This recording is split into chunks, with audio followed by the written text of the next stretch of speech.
Bismillahirrahmanirrahim. Assalamu alaikum viewers. This is Amir Raza and you are watching my YouTube channel. Viewers, previous lecture में हम लोगों ने verb को as a main verb या principal verb discuss किया था. आज का जो ये लेक्चर है ये प्रीवियस लेक्चर का पार्ट 2 है, जिसमें हम लोग हेल्पिंग वर्ब को जो है डिस्कस करेंगे, इसके डिफरेंट फंक्शंस को देखेंगे. इसी के साथ आप लोगों को मालूम है कि पहले हमने जो है ये कोर्स स्टार्ट किया हुआ है इंग्लिश ग्रामर का, जिसमें हम लोग पार्ट्स ऑफ स्पीच को डिस्कस कर रहे हैं, नाउन, प्रोनाउन, एडजेक्टिव, वर्ब, और आज जो है इसी का वर्ब का लेक्चर नंबर 2 है. तो स्टार्ट करते हैं. अगर आप लोगों ने पहली वीडियोस नहीं देखी तो उसका लिंक आपको डिस्क्रिप्शन में मिल जाएगा. काइंडली इसकी प्रीवियस वीडियो, इस लेक्चर को अच्छे तरीके से समझने के लिए इसकी प्रीवियस वीडियो को देखना लाजमी है, तो उसका लिंक भी आपको डिस्क्रिप्शन में मिल जाएगा. तो आज का लेक्चर स्टार्ट करते हैं. आज हम देखने जा रहे हैं वर्ब का जो है सेकेंड टाइप, जो कि हेल्पिंग वर्ब कहलाती है. इस हेल्पिंग वर्ब को ऑक्सिलरी भी कहा जाता है. ठीक है, ये ऑक्सिलरी भी होती है. इसी के साथ हेल्पिंग वर्ब को जो है डिस्कस करते हैं. तो हेल्पिंग वर्ब के कुछ फंक्शंस जो हैं वो देखते हैं आज. हेल्पिंग वर्ब का जो पहला फंक्शन है कि ये टाइम को शो करता है. ठीक है, किसी भी सेंटेंस में टाइम को जो शो कर रहा होता है वो हेल्पिंग वर्ब होता है. इसको हम लोग जो है ब्रीफली डिस्क्राइब करते हैं. इसी के साथ हेल्पिंग वर्ब का जो दूसरा फंक्शन है, ये लिंक भी क्रिएट करता है दो वर्ड्स के दरमियान या दो वर्ब्स के दरमियान. ठीक है, तो इसको भी हम लोग आज देखेंगे इस लेक्चर में. और हेल्पिंग वर्ब का जो लास्ट फंक्शन है वो है मोड्स ऑफ एक्शन, कि ये मोड्स ऑफ एक्शन को भी बताता है. तो इसको भी जो है आज की क्लास में डिस्कस करेंगे. तो सबसे पहले हम लोग टाइम को देखते हैं कि हेल्पिंग वर्ब टाइम को जो है कैसे शो करता है किसी सेंटेंस में. तो फॉर एग्जांपल अगर मैं यहाँ पर एक सेंटेंस लिखता हूँ,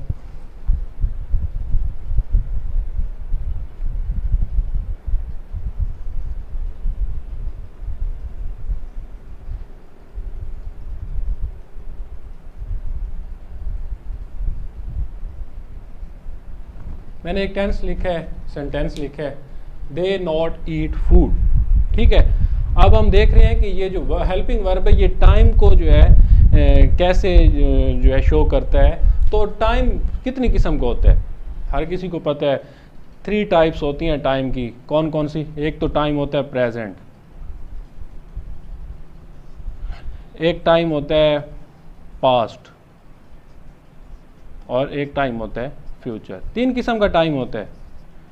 एक ये जिसमें हम लोग जो है खड़े हैं, जी रहे हैं. ठीक है, एक टाइम जो इससे एक 5 मिनट पीछे था, ठीक है, जिसको पास्ट कहते हैं. और एक वो टाइम है जो 5 मिनट बाद होगा, 1 मिनट बाद होगा, उसको फ्यूचर कहा जाता है.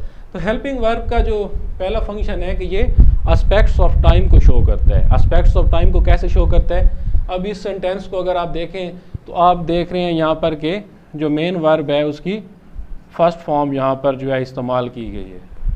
ठीक है, अब फर्स्ट फॉर्म देखकर आप ये तो अंदाज़ा लगा सकते हैं कि ये जो सेंटेंस है ये इंडेफिनिट सिचुएशन का है. तो अब यहाँ पर आपने टाइम का बताना है. अब यहाँ पर डेफिनेट तो शो हो रहा है, लेकिन आपको जो है यहाँ पर टाइम का अंदाज़ा नहीं हो रहा आया कि ये प्रेजेंट की बात की जा रही है, पास्ट की बात की जा रही है, या फ्यूचर की बात की जा रही है. तो यहाँ पर अगर हम लोग यहाँ पर इस्तेमाल कर देते हैं डू को, तो ये बन जाएगा they do not eat food. क्या मतलब? अब डू ने क्या शो किया कि ये जो बात है ये प्रेजेंट की बात हो रही है. इसी के साथ अगर यहाँ पर दे डिड नॉट कर देते हैं हम लोग, तो ये क्या हो जाएगा? They did not eat food, के वो खाना नहीं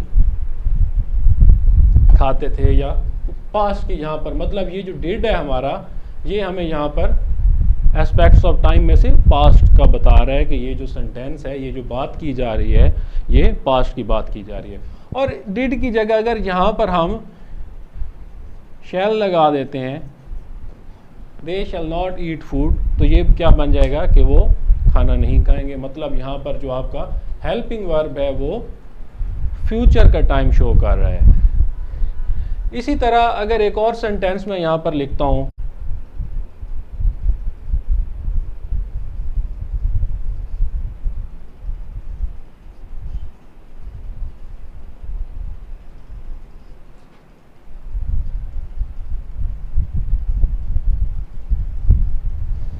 they playing cricket.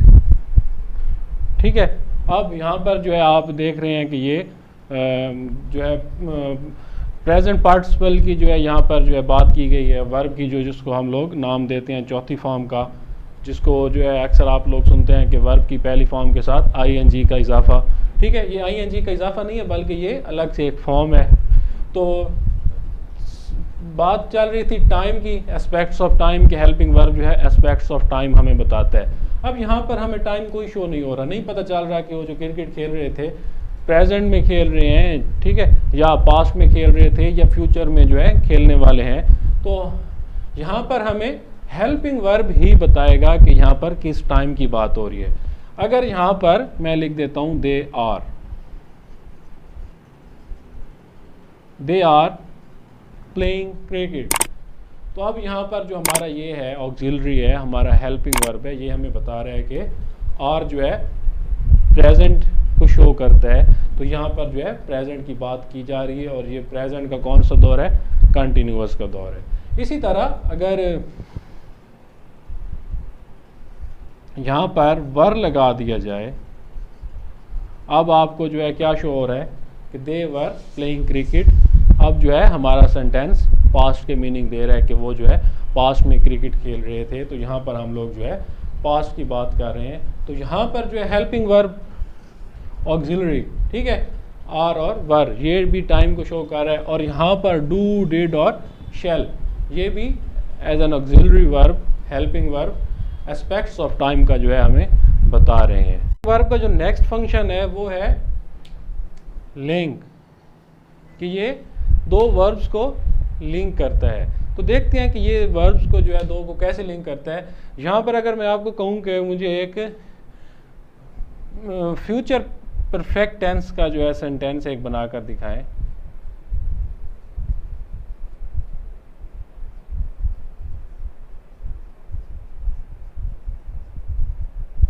ठीक है, मैं कहता हूं कि मुझे एक फ्यूचर परफेक्ट टेंस का एक फिक्रा चाहिए, एक सेंटेंस चाहिए।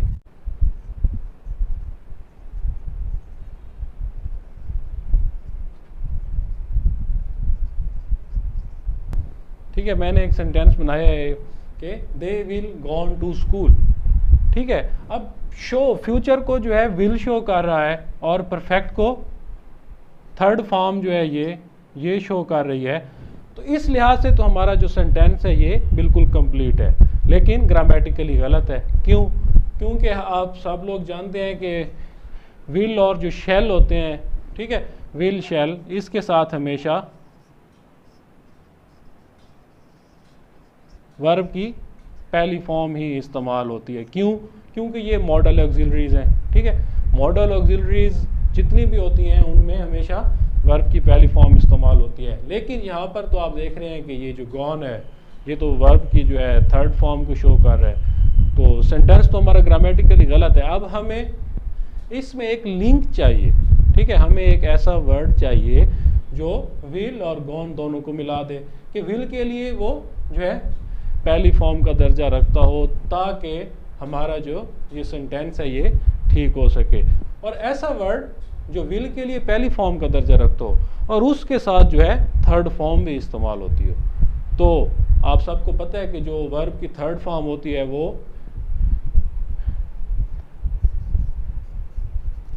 हैज़ या हैड, हैव और हैड के साथ यूज होती है। ये वर्ब की पहली फॉर्म है हैज़ और हैव। हैज़ इसका सिंगुलर है और हैव इसका प्लूरल है। इसी के साथ इसकी सेकंड फॉर्म जो है वो हैड होती है।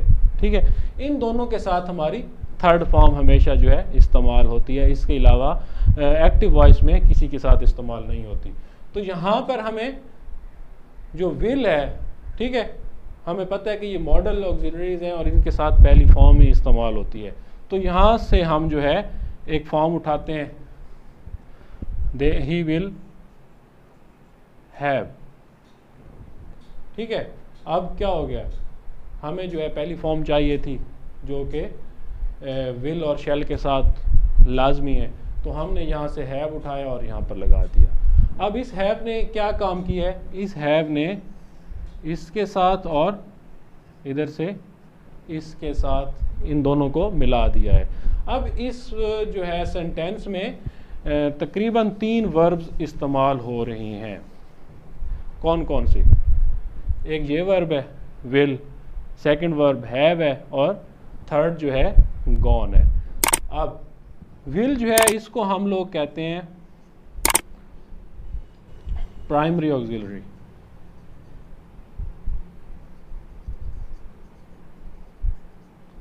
विल जो है हमारा ये प्राइमरी ऑक्सिलरी है, और गॉन क्या है? Principal verb. ठीक है। और अब हैव क्या हुआ? क्योंकि ये एक वर्ब है, ये दूसरा और ये तीसरा। हैव ने यहां पर काम किया है लिंकिंग वर्ब का, ठीक है, जो कि हेल्पिंग वर्ब का दूसरा फंक्शन है कि ये दो वर्ब्स को लिंक करता है। एक वर्ब ये है, दूसरा वर्ब ये है। इनको जो तीसरा वर्ब है जिसको हेल्पिंग वर्ब ऑक्सिलरी कहा जाता है, उसने इन दोनों को जो है कनेक्ट कर दिया। फॉर एग्जांपल अगर सिंपल बात करें तो अब मोबाइल हर किसी के पास मौजूद है, और जो अब जो है मॉडर्न मोबाइल्स के साथ चार्जर आता है वो 3 पिन चार्जर होता है, ठीक है। और वो 3 पिन चार्जर आपके नॉर्मल जो सॉकेट्स घर में इस्तेमाल होते हैं 2 उस वाले, तो उसमें जो है वो उसको कनेक्ट नहीं किया जा सकता। उसके लिए आपको एक दरमियानी चीज़ चाहिए होती है जिसका सिर्फ एक ही फंक्शन होता है कि उसने आपका जो वो 3 पिन वाला चार्जर है उसको आपके नॉर्मल जो सॉकेट हैं घर में उसके साथ अटैच करना होता है। तो उसका क्या होता है, वो जो छोटा सा एक अडॉप्टर मिलता है, एक तरफ तो उसके 2 पिन होते हैं जो नॉर्मल सॉकेट में कनेक्ट हो जाते हैं, तो दूसरी तरफ जो है वो 3 जो है आपको 3 वाला सॉकेट फ्राहम कर होता है जिसमें आप लोग अपना चार्जर कनेक्ट करते हो। अब वो दरमियान वाले अडाप्टर का और कोई फंक्शन नहीं है, उसने उस चार्जर को और उस जो है आपका नॉर्मल सॉकेट है उन दोनों को कनेक्ट कर दिया। इसी तरह ये जो हैव है इसका अपना यहाँ पर कोई और फंक्शन नहीं है, ये जस्ट इन 2 वर्ब्स को विल और गॉन को यहाँ पर as a linking verb connect कर रहा है, ठीक है। इसी के साथ अगर एक और सेंटेंस मैं लिखता हूँ, चाहिए प्रेजेंट फ्यूचर कंटिन्यूअस टेंस।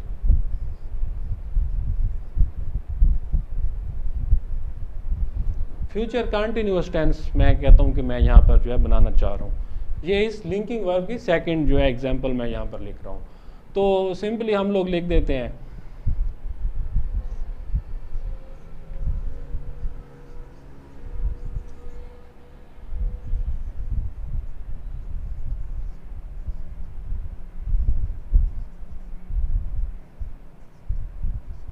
ठीक है, he will going to market.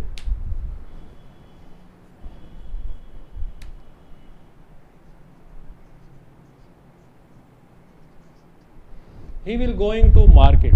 अब सिंपली अगर इसको देखा जाए तो सेंटेंस तो हमारा ठीक है, कैसे कि विल जो है ये फ्यूचर को शो कर रहा है, और ये जो है गोइंग जो वर्ब की चौथी फॉर्म है ये कंटिन्यूअस को शो कर रही है। सिंपली अगर देखा जाए तो सेंटेंस ठीक है, लेकिन ग्रामेटिकली हमारा सेंटेंस गलत है। क्यों? क्योंकि आप लोग जानते हो कि विल और शैल जो हैं ये मॉडल ऑक्सिलरीज हैं और इनके साथ हमेशा पहली फॉर्म ही इस्तेमाल होती है, ठीक है। और इधर हमारे पास जो है वर्ब की चौथी फॉर्म है गोइंग, ये विल के साथ जो है विल इसके साथ चौथी फॉर्म इस्तेमाल नहीं हो सकती। तो अब हमें क्या चाहिए यहाँ पर, एक लिंक जो विल के लिए पहली फॉर्म हो और उसके साथ जो है वर्ब की चौथी फॉर्म भी इस्तेमाल हो सकती हो, ठीक है। तो अब यहाँ पर हमें क्या चाहिए, एक वर्ब होता है बी, वॉज और बीन। ये वर्ब की पहली फॉर्म है, ये वर्ब की दूसरी फॉर्म है और ये वर्ब की तीसरी फॉर्म है। अब बी के जो प्रेजेंट केसेस की बात की जाए तो वो तो है इज, एम और आर। और ये जो वाज है इसका ये सिंगुलर है, इसका हमें अगर प्लूरल चाहिए होता है तो हम लोग वर्ब का इस्तेमाल करते हैं, और इसकी जो चौथी फॉर्म है वो होती है बीइंग। और ये जो बी वर्ब बोला जाता है ना वो यही होता है, ठीक है, बी, वाज और बीन और बीइंग, ठीक है। अब हमें क्या है, मॉडल ऑक्सिलरी है और इसके साथ हमेशा वर्ब की पहली फॉर्म इस्तेमाल होती है। अच्छा, कुछ कहीं से आपने ये भी सुन रखा होगा कि ये वर्ब की पहली फॉर्म है और इसके साथ ये आईएनजी का इजाफा है, वर्ब की पहली फॉर्म और उसके साथ आईएनजी का इजाफा। तो भाई अगर ये वर्ब की पहली फॉर्म है तो आपको फिर मज़ीद पहली फॉर्म क्यों चाहिए, ठीक है ना। यहाँ पर हमें पता है कि विल जो है मॉडल ऑक्सिलरी है, इसके साथ पहली फॉर्म ही इस्तेमाल होती है। तो फिर अगर आपके पॉइंट ऑफ व्यू को देखा जाए कि ये जो गोइंग है, गोइंग, तो ये मतलब दो वर्ड से बना है, पहली फॉर्म के साथ आईएनजी का इजाफा किया गया है। अगर ये पहली फॉर्म है तो फिर आपको मज़ीद पहली फॉर्म क्यों चाहिए, ठीक है ना। तो ये चौथी पहली फॉर्म के साथ आईएनजी का इजाफा नहीं है, बल्कि ये प्रेजेंट पार्टिसिपल है, और इसको हम अपनी आसानी के लिए या डिफरेंट बुक्स में आपको वर्ब की फोर्थ फॉर्म के नाम से ये चीज़ मिल जाती है, अगर आप लोग नेटिव ग्रामेरियंस की जो है बुक्स को स्टडी करते हैं तो। अब हमें एक वर्ड चाहिए, और ये बात भी आप जानते हैं कि जो चौथी फॉर्म होती है ये हमेशा जो है किसके साथ, is am are was verb के साथ इस्तेमाल होती है, ठीक है। अब यहाँ पर अगर हम इसके प्रेजेंट केसेस में से इज एम आर लगाते हैं तो सेंटेंस हमारा गलत हो जाएगा। क्यों? क्योंकि फ्यूचर और जो प्रेजेंट है ये इकट्ठे एक ही सेंटेंस में कैसे हो सकते हैं। तो इसकी जो ये बी है ये इनफिनाइट केस है, ठीक है, इनफिनाइट केस है। तो यहाँ पर अगर हम बी लगा देते हैं, he will be going to market, अब हमारा जो सेंटेंस है ठीक हो जाएगा। क्यों ठीक हो जाएगा? क्योंकि ये जो है हमारा, अब इसमें भी जो है तीन वर्ब इस्तेमाल हो रही हैं, ठीक है ना। एक ये है जिसको हमने प्राइमरी ऑक्सिलरी का नाम दिया था, ठीक है, प्राइमरी ऑक्सिलरी। सेकंड जो है ये हमारा लिंक है, और थर्ड जो है ये हमारा प्रिंसिपल वर्ब है। अब क्या है, इस बी का क्या काम है, इस बी ने इधर से विल को और इधर से गोइंग को जो है मिलाने का काम किया, और बी हमारा यहाँ पर लिंक का काम कर रहा है, जो कि हेल्पिंग वर्ब का दूसरा फंक्शन होता है कि ये दो वर्ब्स को लिंक करता है। हेल्पिंग वर्ब का जो थर्ड और लास्ट फंक्शन है वो है मोड्स ऑफ एक्शन, ठीक है, मोड्स ऑफ एक्शन। अब मोड्स ऑफ एक्शन क्या होता है, अगर आप पुरानी बुक्स को एक्सप्लोर करते हैं तो वहाँ पर ये मोड्स ऑफ एक्शन आपको मूड्स के नाम से जो है पूरे पूरे चैप्टर जो है मिल जाएंगे। अब ये मूड्स कहाँ से मिलेंगे, अगर आप रैनन मार्टिन की बुक को स्टडी करते हैं तो वहाँ पर एक पूरा चैप्टर है मूड्स का, ठीक है। अब ये मूड्स क्या होते हैं, मैं एक सेंटेंस से आपको जो है ये थोड़ा सा आपको कंसेप्ट देने की कोशिश करता हूँ। मैं यहाँ पर लिखता हूँ यू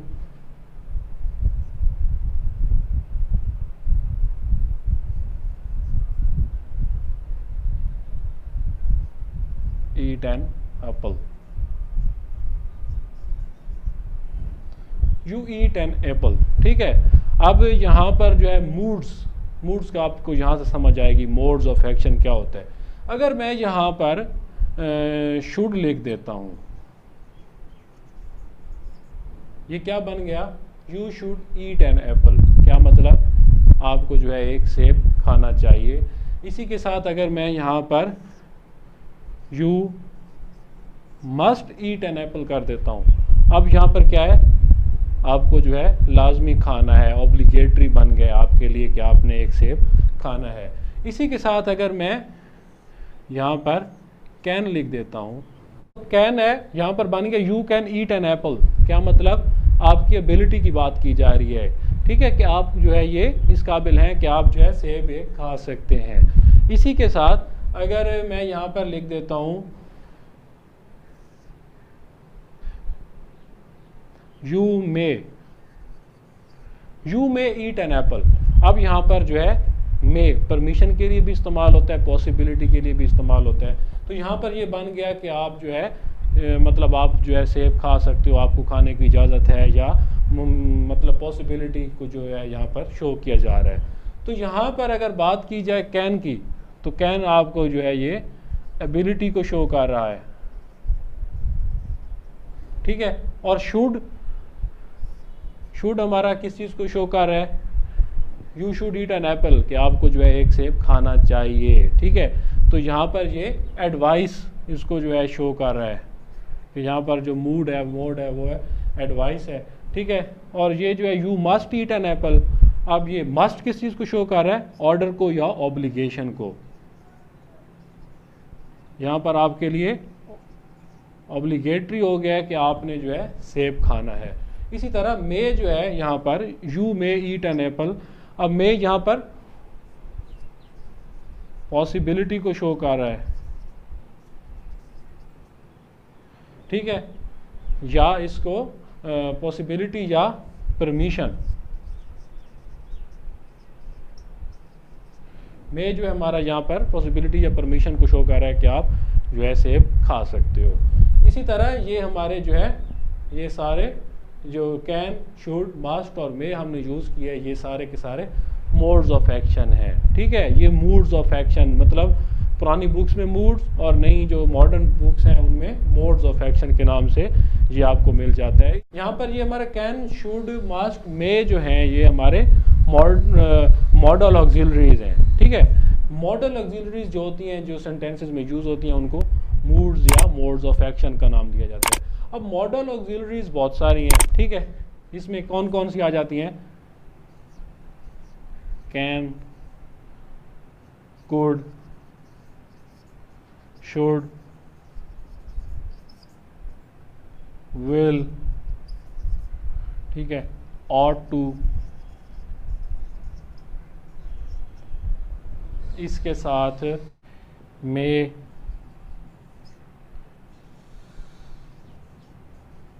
माइट, मस्ट, शैल और मतलब बहुत सारी हैं, फिलहाल के लिए इतनी ही। ये जो है can, could, should, will, ought to, may, might, must और शैल, इसी के साथ बहुत सारी और भी हैं जो नेक्स्ट हम इंशाल्लाह उसको जो है डिस्कस करेंगे।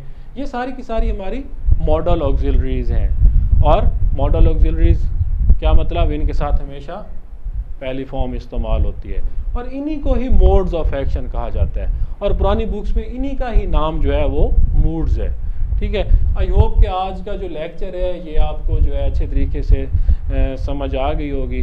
अब अगर हम लोग जो है इसकी डेफिनेशन की बात करते हैं, ठीक है, कि वर्ब की डेफिनेशन क्या होगी, तो हमने जो है वर्ब को एज अ प्रिंसिपल वर्ब और एज अ हेल्पिंग वर्ब जो है हमने डिस्कस किया है। जितने भी फंक्शंस हमने इसके पढ़ लिए हैं, principal as a principal verb, उसमें हम लोगों ने वर्ब टू डू और वर्ब टू बी इसके 2 फंक्शन पढ़े थे। आज के क्लास में हम लोगों ने aspects of time, linking verb और मोड्स ऑफ एक्शन के को जो है डिस्कस किया है। अगर इन 5 जो है